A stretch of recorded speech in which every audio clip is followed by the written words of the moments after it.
Alright, so we got nearly everything set up. So I do is plumbing for the wastegates, serpentine belt for the water pump, and alternator. But it seems like it runs pretty good.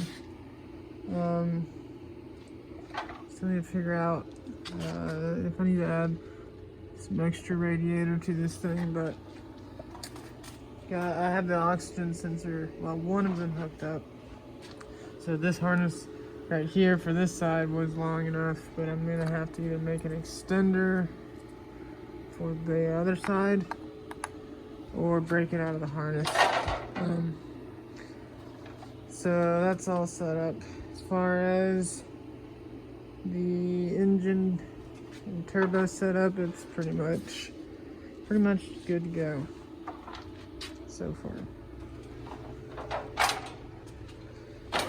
Gotta redo all the bushings on the front end. It's got the bushings for the A-arms and also bushings for the rack and pinion. And I think that's all. Just the A-arm. These little guys. Should be 8 of these. Oh, and then they've got some bushings for the anti-roll bar, which I don't have one right now anyways. Don't know if I'll run one or not. But also have new injectors in that box right there.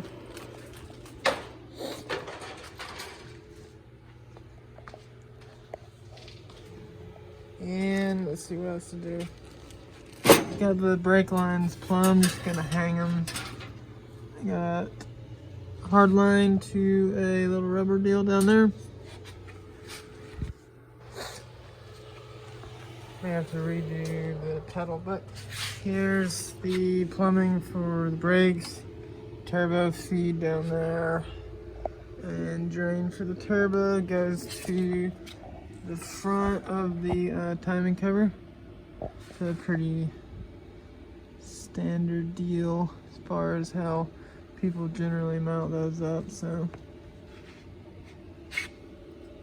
I'm not sure if I'm getting a good seal up here on this exhaust housing.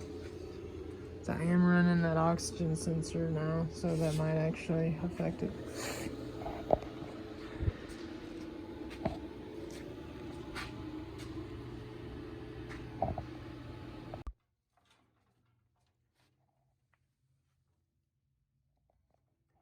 Doing a little suspension work,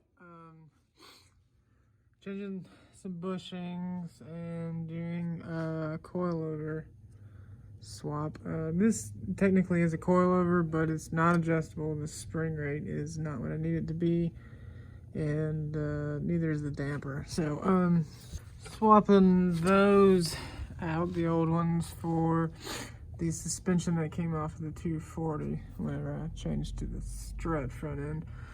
The only difference is the way that it mounts up here. It's got an eyelet on the top, so I made these little plates, and they're just going to weld to this shock tower, and still have room-ish for the adjuster knobs. So also changing the bushings and changing some of the hardware. So yeah, probably do the brakes too if I can find a kit. Definitely need some pads, and I'm not sure. I think this little brake rotor, I guess it attaches here. So I don't know, probably need to check the wheel bearings as well. Make sure all that is adequate. Weld these on here, and then just need a little tiny 1/4-inch spacer or so behind the eye, or the bolt for the mount, so it'll be straight. But it should be a good upgrade. The spring rate, I think it should work fine. I don't know if this is any heavier than the engine that's in 240, but I think there's probably pretty close to equal weight, so it should work out pretty good. The wiring harness is gone. Factory ECU is gone. Why? Spend all this money on a wiring harness and ECU just not to use it. Well, there's a little change in plans for the Triumph. So we're actually going to be taking this car to Sick Week in Florida in February the 6th. So it's changed a few things going forward. Number one, the time frame has to be done really late December so I can have some time to test it and all that. Also, I'm going to change the fuel system. I don't know how to tune the factory ECU stuff with the HP tuners, but I do know how to do the Holley stuff because I've been doing it for a little over a year now on 240. So, getting rid of factory style. And for $1,070 you get the main harness, you get oxygen sensor, so that's the Bosch style. You get the little display, you get the injector harness, and you get a couple other harnesses. Also, you get the ECU itself, which is, this thing is really small. If you have a dash or like a glove box, you can probably put it in one of those. I'm going to put it back where I had the other ECU, something just right under there. So, I have nothing but good things to say about the Dominator system that I have on the 240, so if it's anything even remotely similar to that, I'm going to be happy with it. It'll do a few things I need to do. It'll do boost control, it'll do bump, it'll do, essentially anything that I was worried about with the stock computer. I can run bigger injectors, and I don't have to worry about figuring out how to tune it. So it's self-learning-ish.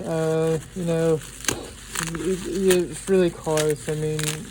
It gets you in the ballpark, and then you have to turn off the learn feature because it'll start hunting around. Especially if you have a larger cam and stuff like that, it's hard for it to really stay accurate. But I'm going to go ahead and get this installed or just kind of laid out and see how everything goes with that. Update here in a minute.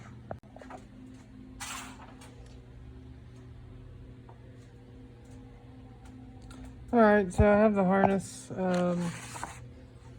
hooked up.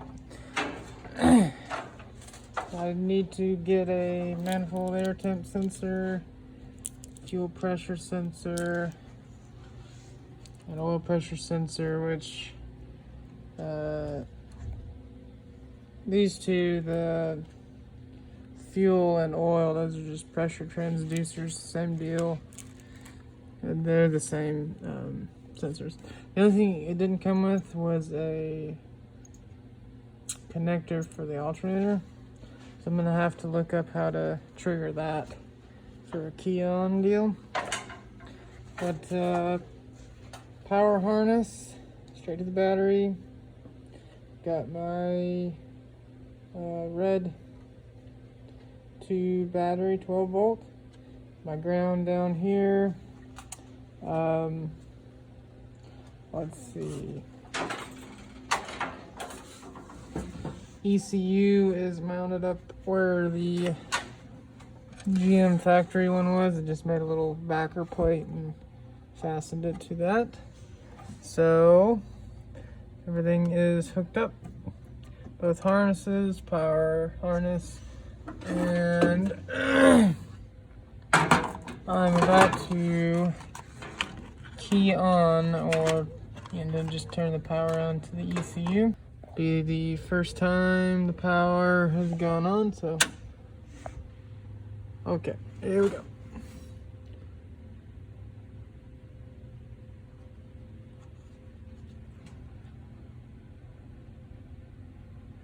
Alright. So, gotta perform a few things. So here's the interface. Looks like there is one red indicator up there. I have no idea what that even means, but whatever. Looks like everything's gonna work. I'm gonna go through these parameters, set everything up, and then see if this thing will crank up.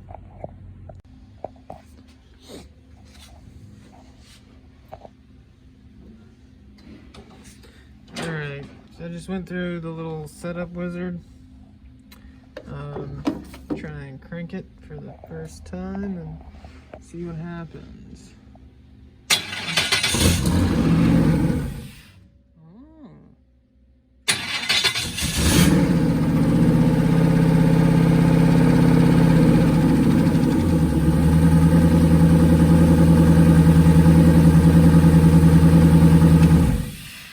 Looks like it runs pretty good.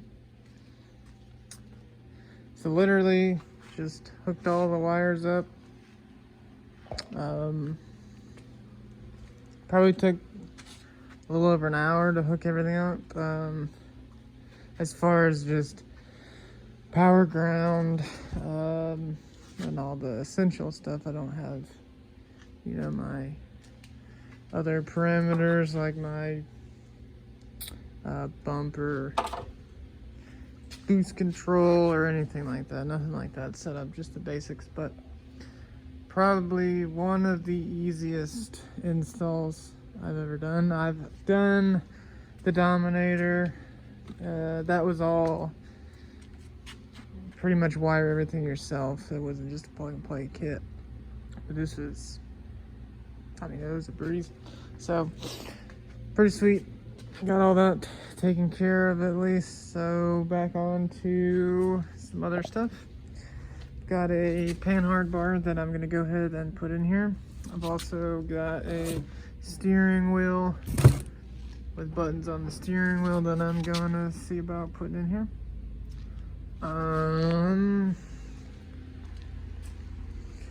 So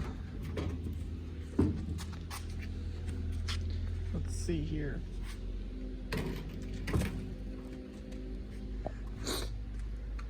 May have to shorten that bar, not sure yet, but it has to go from the frame rail to the differential somewhere, and it also has to be able to articulate.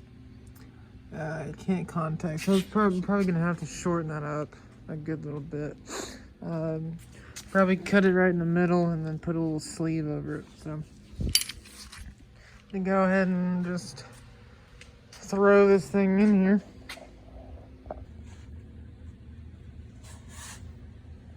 Alright, the panhard bar's in there. It works as it should. It's almost level right there, which is really what you want. You really want it to be level, but you know, when it compresses, it levels out and it won't go much farther down than this ever. And then we can get some extension out of it as well. And it still has plenty of articulation, so should work out pretty well. Just got to align the rear end.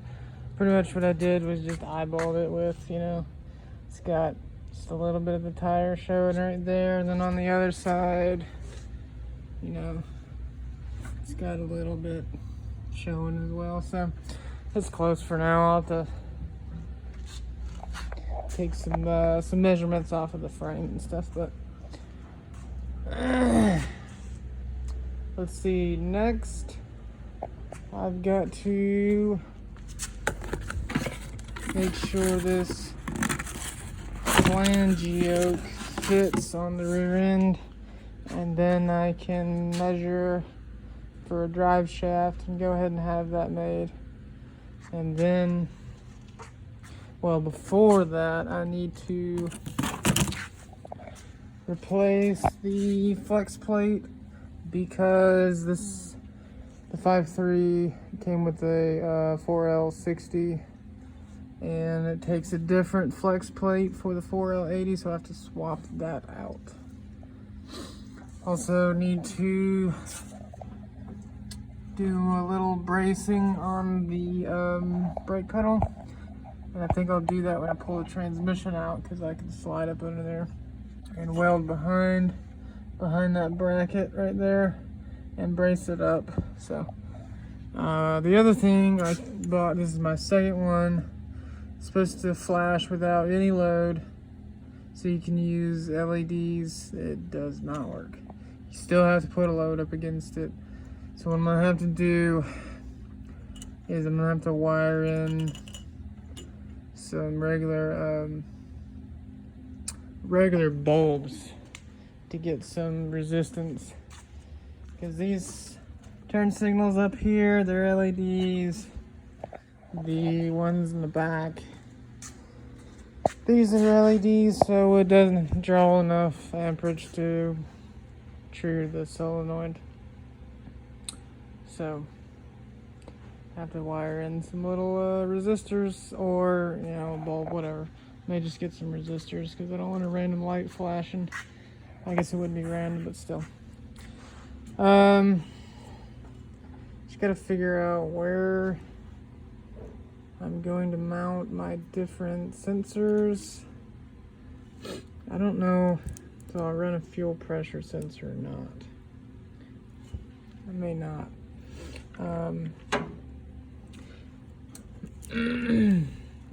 Air temp, I really want an air temp sensor so I can see what's going in, because I'll be running water methanol injection like I do on the 240, except for it's just going to be a single shot somewhere up here. So I don't know if I can tap this little guy, if that's big enough, or if I need to go into a port here or back here, wherever, somewhere. I gotta figure out where I can tap in for a inlet air temp. But finally making a little bit of progress. Next, I'm gonna see if I can pull off this steering wheel, swap it out with this Grant steering wheel with this strange quick release. I think I'm actually gonna use this for the 240 and the Triumph. Just set up the same button configuration with a with the same connector, so I can just swap them out. I don't have to buy 2 steering wheels and 2 extra buttons. Or I could put the steering wheel from the 240 in here. This is like, I don't know, 15-inch steering wheel, something like this. Thing's gigantic. So a smaller one's definitely going to do it a favor. But I'm going to see if I can get this nut knocked off of here, let it soak a little bit, and see what I have to work with as far as the steering column.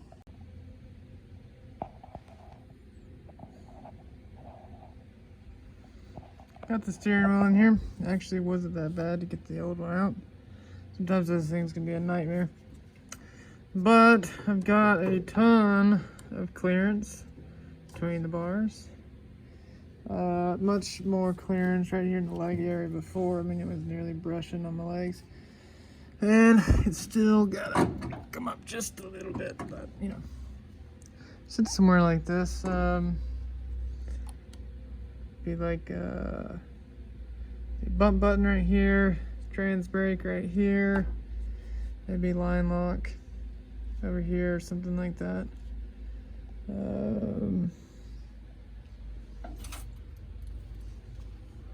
but everything's looking pretty good. Well, I'll probably call it a day. Got the Terminator X in, wired, running, panhard bar, and a steering wheel mounted. So, good day's work.